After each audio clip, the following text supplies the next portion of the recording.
தானியேல் ஐயாவுடைய பேருக்கு, தானியேல் என்ற பேருக்கு தேவன் நீதிபதி. அனனியாவுடைய பேருக்கு ப்ரொடெக்டட் பை காட், கர்த்தரால் பாதுகாக்கப்படுகிறவர்.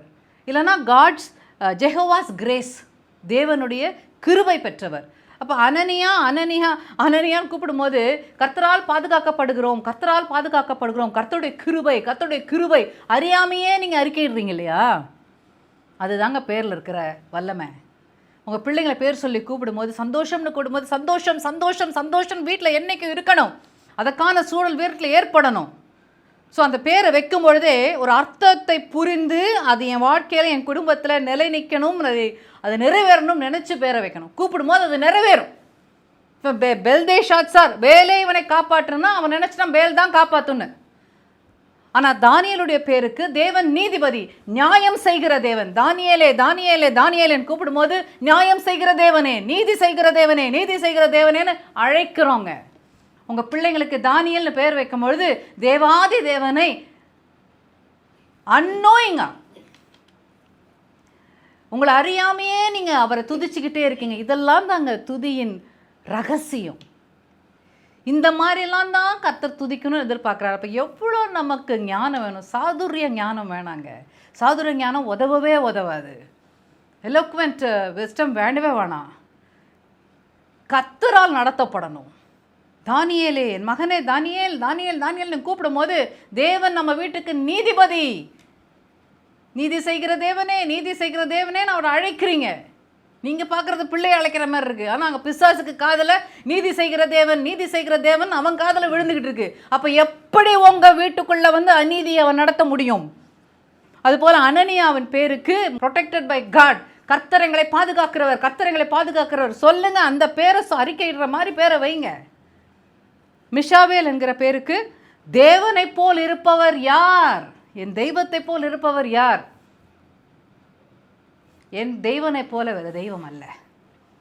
கர்த்தரோடு சேர்ந்து நம்ம சொல்கிறோம், நானே தேவன், என்னை அல்லாமல் தேவன் இல்லைன்னு கர்த்தர் சொன்னாரே, அதை நீங்கள் என்டாஸ் பண்ணுறீங்க. மிஷாவேல்னு கூப்பிடும்போது நீங்கள் இதை சொல்கிறீங்க, என் தேவனை போல் யார்? அசரியா என்ற பேருக்கு யெகோவாவின் உதவி பெறுபவர். அசரியான பேர் சொல்லி கூப்பிட்டீங்கன்னா நாங்கள் நிமிஷந்தோறும் எங்கள் தேவாதி தேவனுடைய கருத்திலிருந்து உதவி பெறுகிற மக்கள்.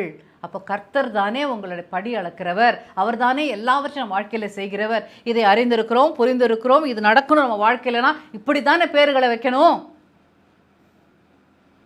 இது ஒரு புரிதல். இப்போ பெல்தேஷாத் சார்னு தானியேல் பேரை தேவன் நீதிபதின்ற பேரை மாற்றி அவனுடைய தெய்வத்தின் பேரை வச்சு பேலே இவனை காப்பாற்றுன்னு அழைப்பதற்காக அந்த பேரை வைக்கிறாங்க. அடுத்தது அனனியாவுக்கு என்ன பேர் வைக்கிறாங்க? ஷாத்ராக்குன்னு வைக்கிறாங்க. ஷாத்ராக்குன்னா அக்குவின் கட்டளை.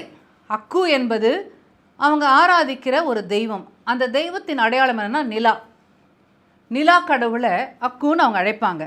அதை ஷாத்ராக்குன்னு கூப்பிடும் போது அக்குவின் கட்டளை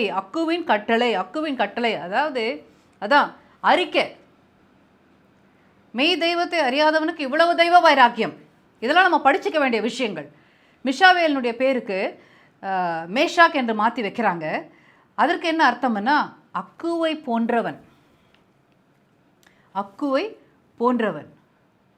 அவன் தெய்வத்தை போலவே இருக்கணும். அவன் பார்க்கும்போதெல்லாம் என் தெய்வத்தை பார்க்குற மாதிரி, அதாவது எவ்வளோ ஒரு தெய்வ பயம், எவ்வளோ தெய்வ வைராக்கியம் அந்த கல்தையருக்கு இருந்திருக்கு பாருங்க. அசரியா என்ற பேருக்கு ஆபேத் நெகோவின் அடிமை என்று பொருள். நெகோ என்பது அவன் தெய்வத்தின் பெயர். அந்த நெகோ ஞானத்தின் கடவுள், காட் ஆஃப் விஸ்டம். இப்போ நம்ம ஆண்டவரை ஞானத்தின் உறைவிடமும் நம்ம வேதத்தில் பார்க்குறோமே, அதற்கு ஏட்டிக்கு போட்டி இப்படி தான் சத்துரு கொண்டு வரும். ஒவ்வொன்றா நம்முடைய ஆண்டவராகிய கிறிஸ்துவின் அடையாளத்தை அவன் திருடிக்கொண்டு அவன்தான் தெய்வமாக தன்னை காட்டி கொண்டிருக்கிறான். இங்கே ஞானத்தின் கடவுளாக இந்த நெகோவை அவர்கள் வணங்கி வர்றாங்க. இதற்கு ஒரு அடையாளமாக இந்த மெர்க்குரி பிளானட் இருக்கு இல்லையா, அதுதான் அவங்களுக்கு தெய்வத்தின் அடையாளமாக அதை வச்சுருக்கிறாங்க.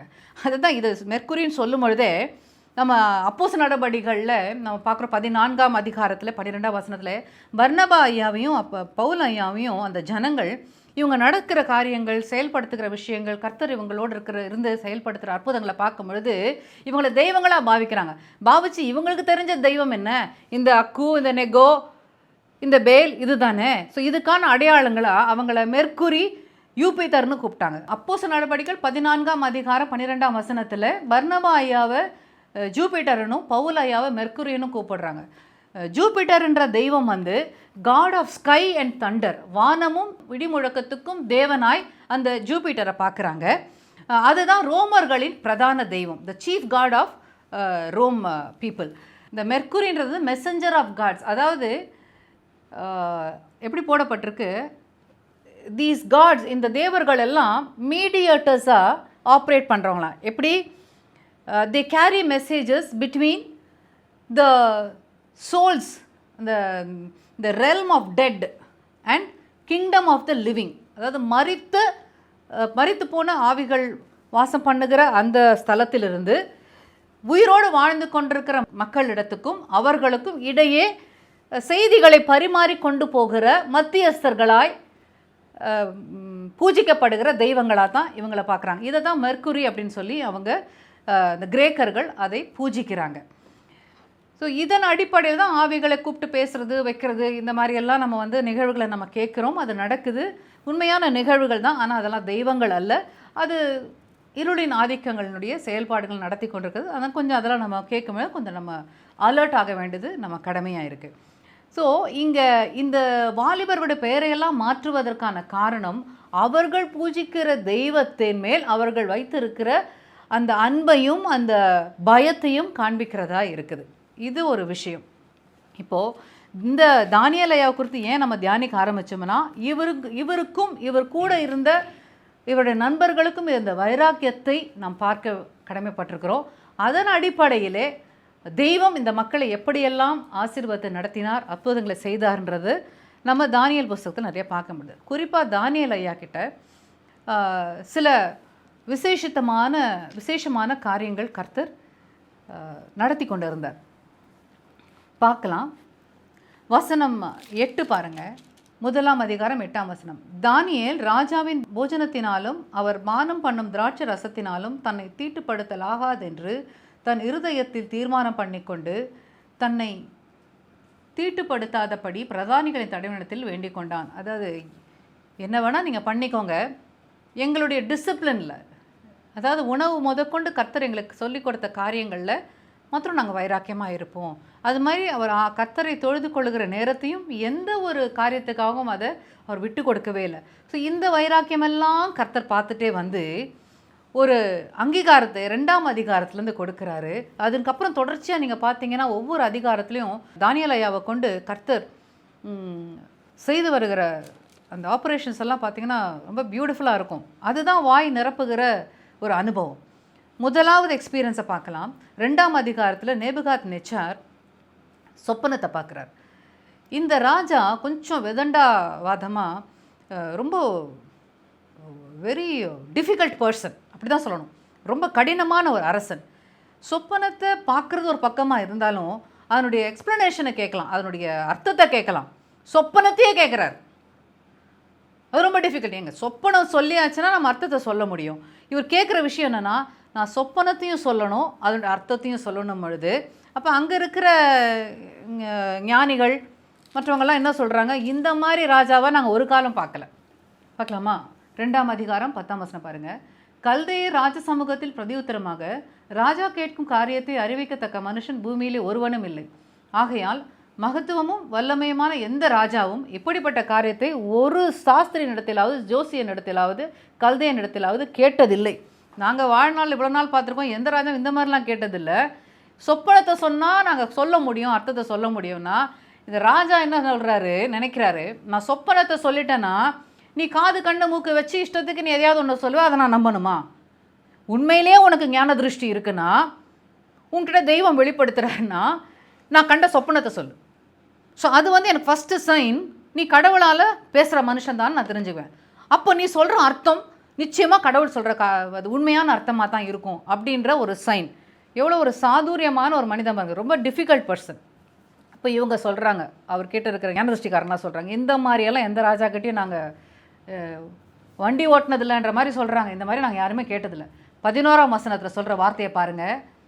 ராஜா கேட்கிற காரியம் மிகவும் அருமையானது, மாம்சமாய் இருக்கிறவர்களோடே வாசம் பண்ணாத தேவர்களே ஒழிய ராஜ சமூகத்தில் அதை அறிவிக்கத்தக்கவர் ஒருவரும் இல்லை.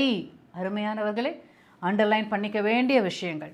மாம்சமாய் இருக்கவர்களோடே வாசம் பண்ணாத தேவர்களே ஒழிய, அதாவது பூமியிலேயே வாழ எந்த மனுஷனிடத்திலும் பேச முடியாத, எந்த மனுஷனோடும் செயல்பட முடியாத ஒரு அபூர்வமான ஒரு தெய்வம் ஒன்று இருந்ததுன்னா அதுதான் இதை வெளிப்படுத்த முடியும்னு நம்முடைய ஆண்டவராகிய இயேசு கிறிஸ்து அற்பமும் குப்பையுமாக இருக்கிற பூமியின் தூளை கொண்டு உருவாக்கின மனிதனின் சாயலை தரித்து கொண்டு மனிதரோடு மனிதராய் சஞ்சரித்த தெய்வம் இல்லையா?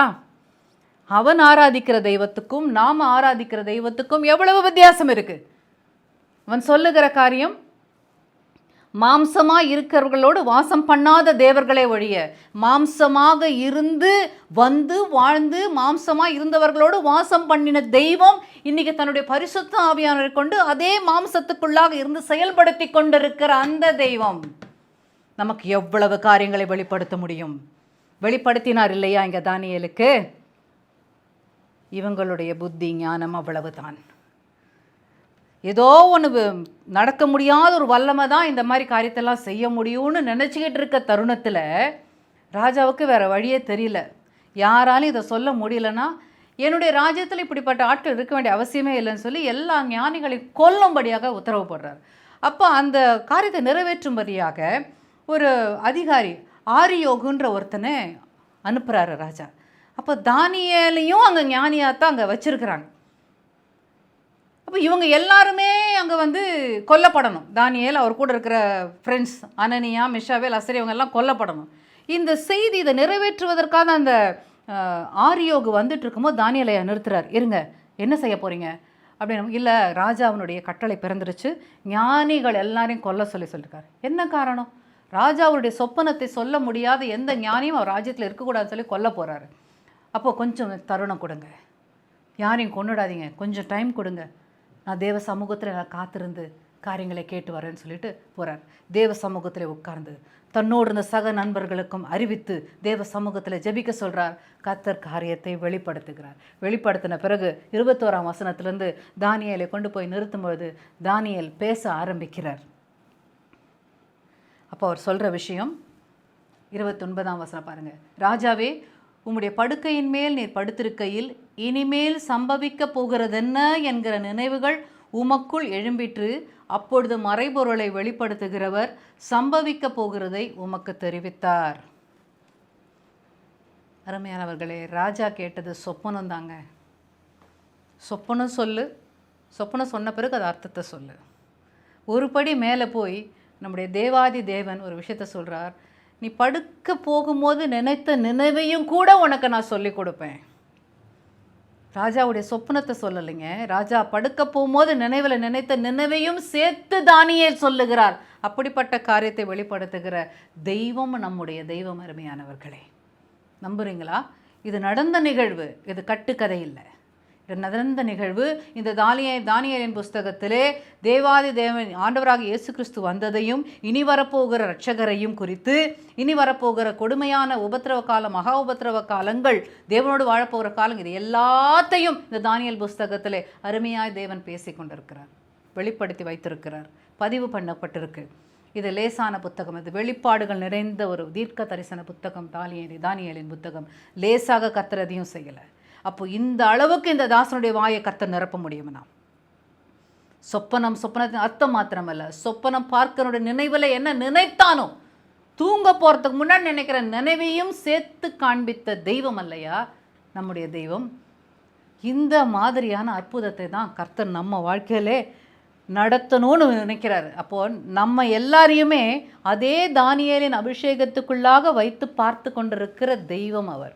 நம்ம பார்க்குறோம், அவருக்கு பூமி எங்கே அவர் கண்கள் உலாவி கொண்டு இருக்கான். அவர் இருதயத்தில் நினைக்கிறத பரிமாறிக்கொள்ளுவதற்கு அவர் ஜனங்களை பூமியில் பார்த்துக்கிட்டு இருக்காராம். To share his heart, his thoughts, அவருடைய பிளான்ஸ். கர்த்தருடைய கண்கள் பூமி எங்கும் உலாவி கொண்டிருக்கு. எவ்வளவு கர்த்தர் ஏங்கி கொண்டிருக்கிறார். அவருக்கு போதலை, வேலையாட்கள் போதலை. தம்மை பற்றி உத்தம இருதயத்தோடு இருக்கிறவர்களுக்கு தம்முடைய வல்லமையை விளங்க பண்ணும்படி கர்த்தருடைய கண்கள் பூமி எங்கும் உலாவிக் கொண்டிருக்கு. இது எப்போ நடக்கும்? அவரை பற்றி உத்தம இருதயத்தோடு காத்திருக்கும் பொழுது. இந்த தானியேல், இந்த அனனியா, மிஷாவேல், அசரியா உத்தம இருதயத்தோடு இருந்தாங்க. அக்கினிச்சூளைக்கு காப்பாற்றப்பட்டாங்க, சிங்கத்தின் வாய்க்கு காப்பாற்றப்பட்டார்கள். தேவனுடைய கையெழுத்தை வாசிக்கக்கூடிய அளவுக்கு ஞானம் பெற்றவர்கள். சொப்பனத்தை மாத்திரமல்ல, ஒரு மனிதனுடைய நினைவையும் கூட அறிந்து கொள்ளக்கூடிய வெளிப்பாடுகளை பெற்ற வரம் படைத்தவர் மக்களாக இருந்தாங்க. என்ன காரணம்? அவரை பற்றிய உத்தம இருதயம் இவர்களுக்கு இருந்தது. இந்த வைராக்கியம்னு சொல்லும்போது பவுலையா சொல்கிறாரே 2 கொரிந்தியர் 11:2, நான் உங்களை கற்புள்ள கன்னிகையாக கிறிஸ்து என்னும் ஒரே புருஷனுக்கு ஒப்புக் கொடுக்க நியமித்தபடியால் உங்களுக்காக தேவ வைராக்கியம் கொண்டிருக்கிறேன். இந்த வைராக்கியம் பரிசுத்த ஆவியானவர் நம்ம மேல் வைத்திருக்கிற வைராக்கியத்திற்கு ஒத்தார் போல் இருக்கிற வைராக்கியம். கர்த்தருடைய அபிஷேகம் பெற்ற ஜனம் இந்த வைராக்கியத்தில் இருக்கணும். நான் மாத்திரம் கற்புள்ள கன்னிகையாக இல்லை. நான் ஒவ்வொரு நாளும் பார்க்குற தெய்வத்தின் பிள்ளைகள் ஒவ்வொருவரும் தேவனை கிறிஸ்து என்னும் ஒரே புருஷனுக்கு நியமிக்கப்பட்ட கற்புள்ள கன்னிகைகளாய் நிற்க வேண்டும் என்கிற ஒரு மனத்தாங்கலோடு தான் நம்ம செயல்படணும். இதுதான் கர்த்தரை பற்றிய உத்தம இருதயம். யாக்கோபிலே நம்ம பார்க்கும் பொழுது, நம்மில் வாசமாக இருக்கிற ஆவியானவர் நம்மிடத்தில் வைராக்கிய வாஞ்சியாக இருக்கிறார் என்று வேத வாக்கியம் வீணாய் சொல்லுகிறது என்று நினைக்கிறீர்களா? வேத வாக்கியம் எதுவும் வீணாய் சொல்லலை. பரிசுத்த ஆவியானவர் நம்மிலே வாசமாக இருக்கிறார்னு உறுதிப்படுத்தி கொடுத்துருக்கிறார் தெய்வம். வாசமாக இருப்பது மாத்திரமல்ல, அவர் எப்படியா வாசமாக வைராக்கிய வாஞ்சியாய் வாசமாக இருந்து கொண்டிருக்கிறார். என்ன வைராக்கியம்? கிறிஸ்து ஒப்பு கொடுத்து போயிருக்கிற ஊழியத்தை நிறைவேற்றி கொண்டிருக்கிற வைராக்கியம். என்ன? யோவானில் பார்க்குறோம், அவர் வந்து பாவத்தை குறித்தும் நீதியை குறித்தும் நியாய தீர்ப்பை குறித்தும் உலகத்தை கண்டித்து உணர்த்துவார். யோவான் 16:8. அவர் வந்து பாவத்தை குறித்தும் நீதியை குறித்தும் நியாய தீர்ப்பை குறித்தும் உலகத்தை கண்டித்து உணர்த்துவார். சரி, இது நம்ம பேசிக்கிட்டு இருக்கும்போது, இந்த வாசனத்தை சொல்லும் பொழுதே இது கர்த்தருடைய பிள்ளைகளுக்கு கிடைக்க பெறுகிற ஒரு அனுகிரகமாக நம்ம பார்க்க முடியுது. ஆனால் முதல் சொல்லப்படுகிற 2 விஷயம் பாருங்கள். பாவத்தை குறித்தும் நீதியை குறித்தும் நம்மது, மகனே மகளே இதை செய்யாதே, இது பாவம், இது கர்த்தருக்கு புறமான அநீதி என்பதை உணர்த்துகிற பரிசுத்தாவியானவரை அவர் இருக்கிறார். ஆனால் உலக மக்கள், கர்த்தரை அறியாத ஜனங்கள் எல்லாருமே பாவம் செய்கிறார்களா?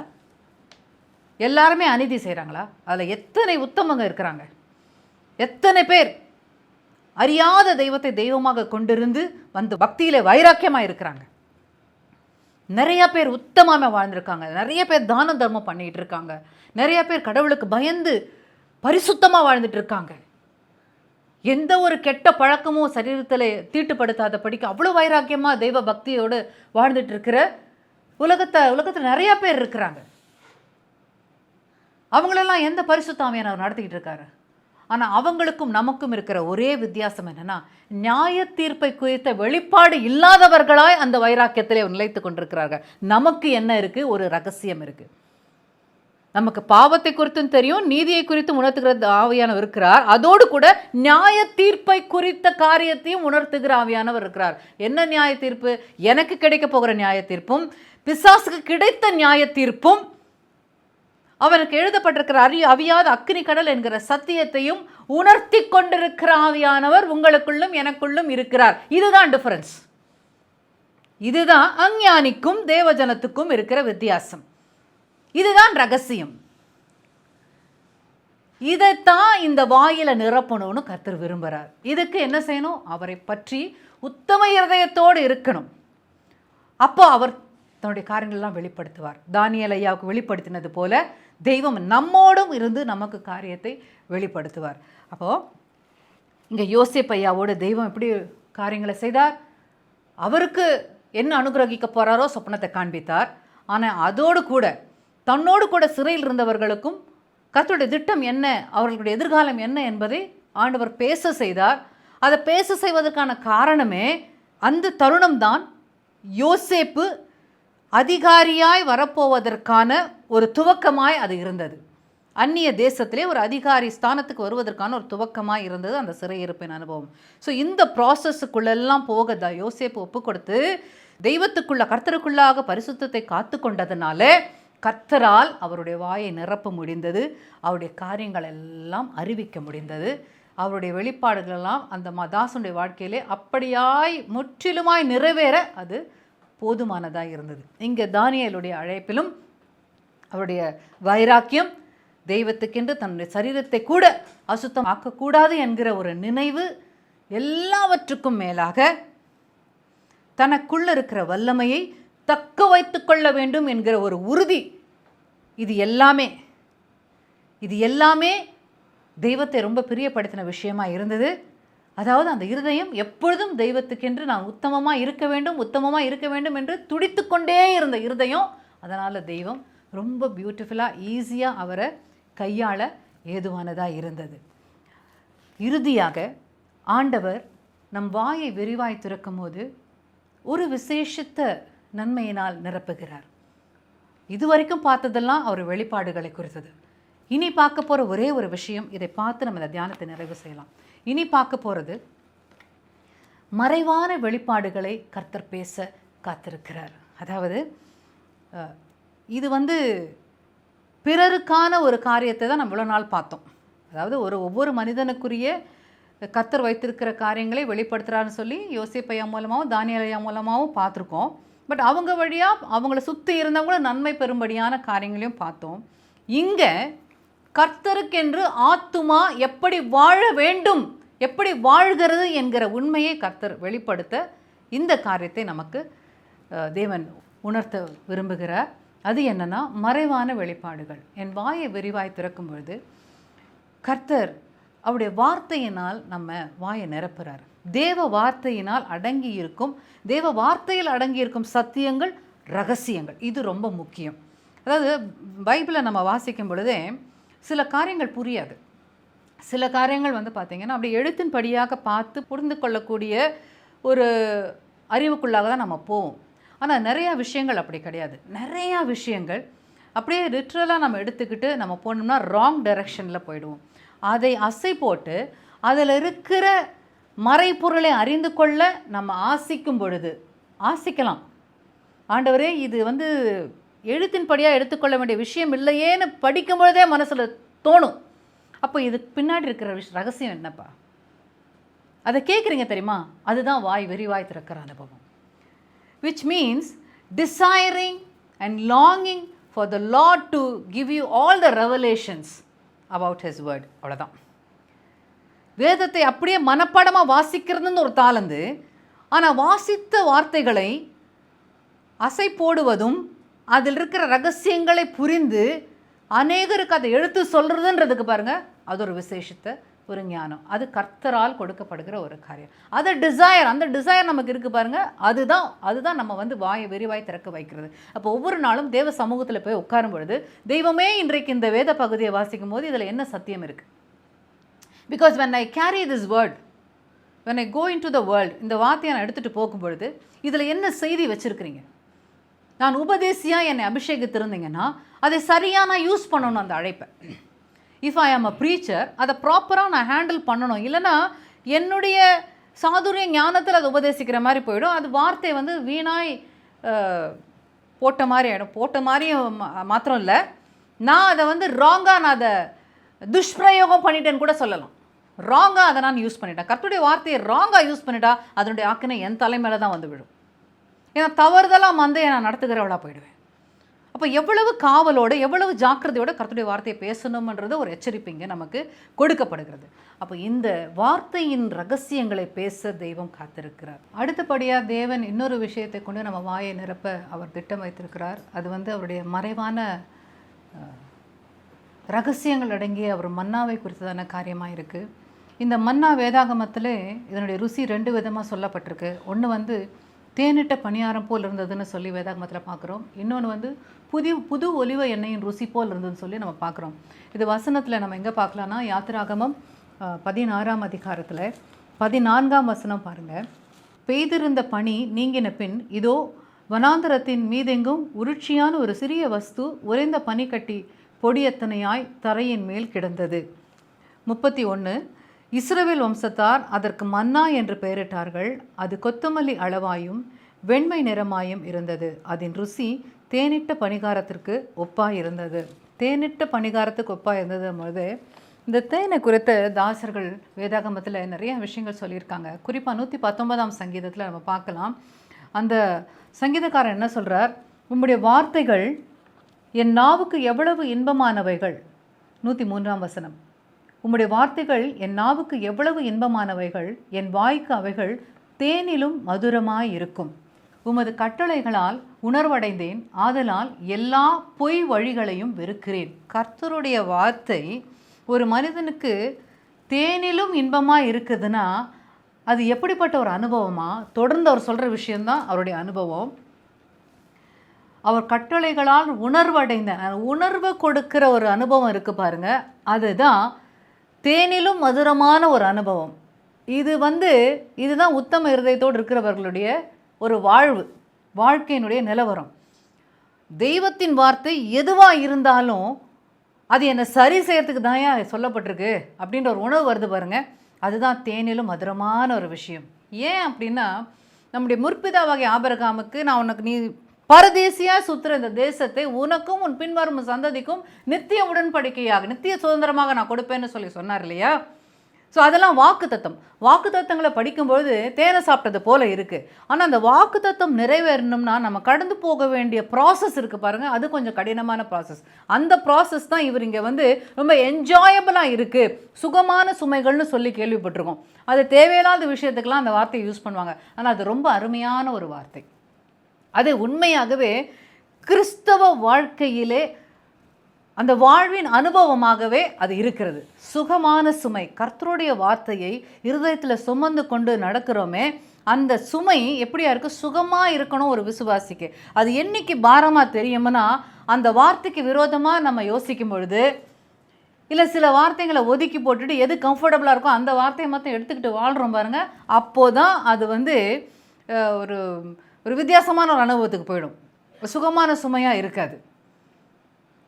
ஸோ அந்த சுமையை உணரணும். ஆனால் அந்த சுமையை ஏன் உணர்றேன்னா, அதன் வழியாக எனக்கு ஒரு பெரிய விடுதலை இருக்குது, ஒரு பெரிய நம்பிக்கை இருக்குது, ஒரு பெரிய நன்மை இருக்குதுன்னு நினைக்கும் பொழுது அந்த சுமை சுகமான சுமையாக மாறுது. இல்லைனா அது அழுத்தி போடுகிற பாரமான சுமையாகத்தான் மாறி விடுகிறது. பிகாஸ் பெர்ஸ்பெக்டிவ் வித்தியாசமாக இருக்குது, பார்வை வித்தியாசமாக இருக்குது. இங்கே இந்த சங்கீதக்காரனுடைய வார்த்தையில் அவர் சொல்கிறார், என் வாய்க்கு அவைகள் தேனிலும் மதுரமாக இருக்கும், ஏன்னா உமது கட்டளைகளால் உணர்வடைந்தேன். என்னை உணர்வடைய செய்கிற வார்த்தைகள் தான்ப்பா உங்கள் வார்த்தையில் இருக்குது. அதை தான் ஆண்டவர் சொல்கிறார், தயவு செஞ்சு அந்த வாயை விரிவாக திறந்து வை, உன் இருதயம் உணர்வடையணுன்றதுக்காக நான் தினந்தோறும் பேச காத்திருக்கிறேன். நீ அதிகாலை எழுந்து வந்திருக்கும் போது உனக்காக ஆயத்தமாய் கொட்டப்பட்டிருக்கிற மன்னாவை அள்ளி வச்சு அனுபவி அப்படின்னு கர்த்தர் சொல்கிறார். நம்ம கைகளிலே இன்னைக்கு விடுதலையோடு நம்ம வாசிக்கக்கூடிய ஒரு தருணங்களிலே வாழ்ந்துட்டுருக்கோம். ஒரு காலம் இருக்குது, இருள் நிறைந்த காலம் இருக்குது. அப்போ இயேசுன்னு அறிவித்தாலே கொல்லப்படுவோம். அந்த மரணம் இரத்த சாட்சியான மரணமாக இருந்துட்டால் நல்லது. ஓரளவுக்கு நம்ம ஆத்மா ஈடேறும். கைவிடப்பட்ட பிறகு சொல்கிற விஷயம் இது. மணவாளன் வரும்போது மணவாட்டி எடுத்துக்கொள்ளப்பட்டுட்டோம்னா ஃபைன், கைவிடப்பட்டுட்டோம்னா இந்த ப்ராசஸை கடந்து போகணும், இரத்த சாட்சியாக மறுத்து தான் ஆகணும். ஸோ அப்போ இருக்கிற காலகட்டங்களில் தெய்வத்தை குறித்து நம்ம பேச முடியாது, உடனே கொல்லப்பட்டுடுவோம். இன்றைக்கி விடுதலை, சகல விடுதலையோடு இருக்கும், பரிசுத்த ஆவியானவர் துணை இருக்குது. நமக்கு விரோதமாக காரியங்கள் செயல்பட்டுக்கிட்டே இருக்கிற மாதிரி தான் தெரியுது, ஆனால் ஒரு விடுதலை எங்கே வந்துக்கிட்டே இருக்குது. இதுதான் தேனிலும் இன்பமான அனுபவம். நம்மை உணர்வடைய செய்கிற காலத்தில் நம்ம வாழ்ந்துட்டு இருக்கோம் அருமையானவர்களே. இந்த தேவ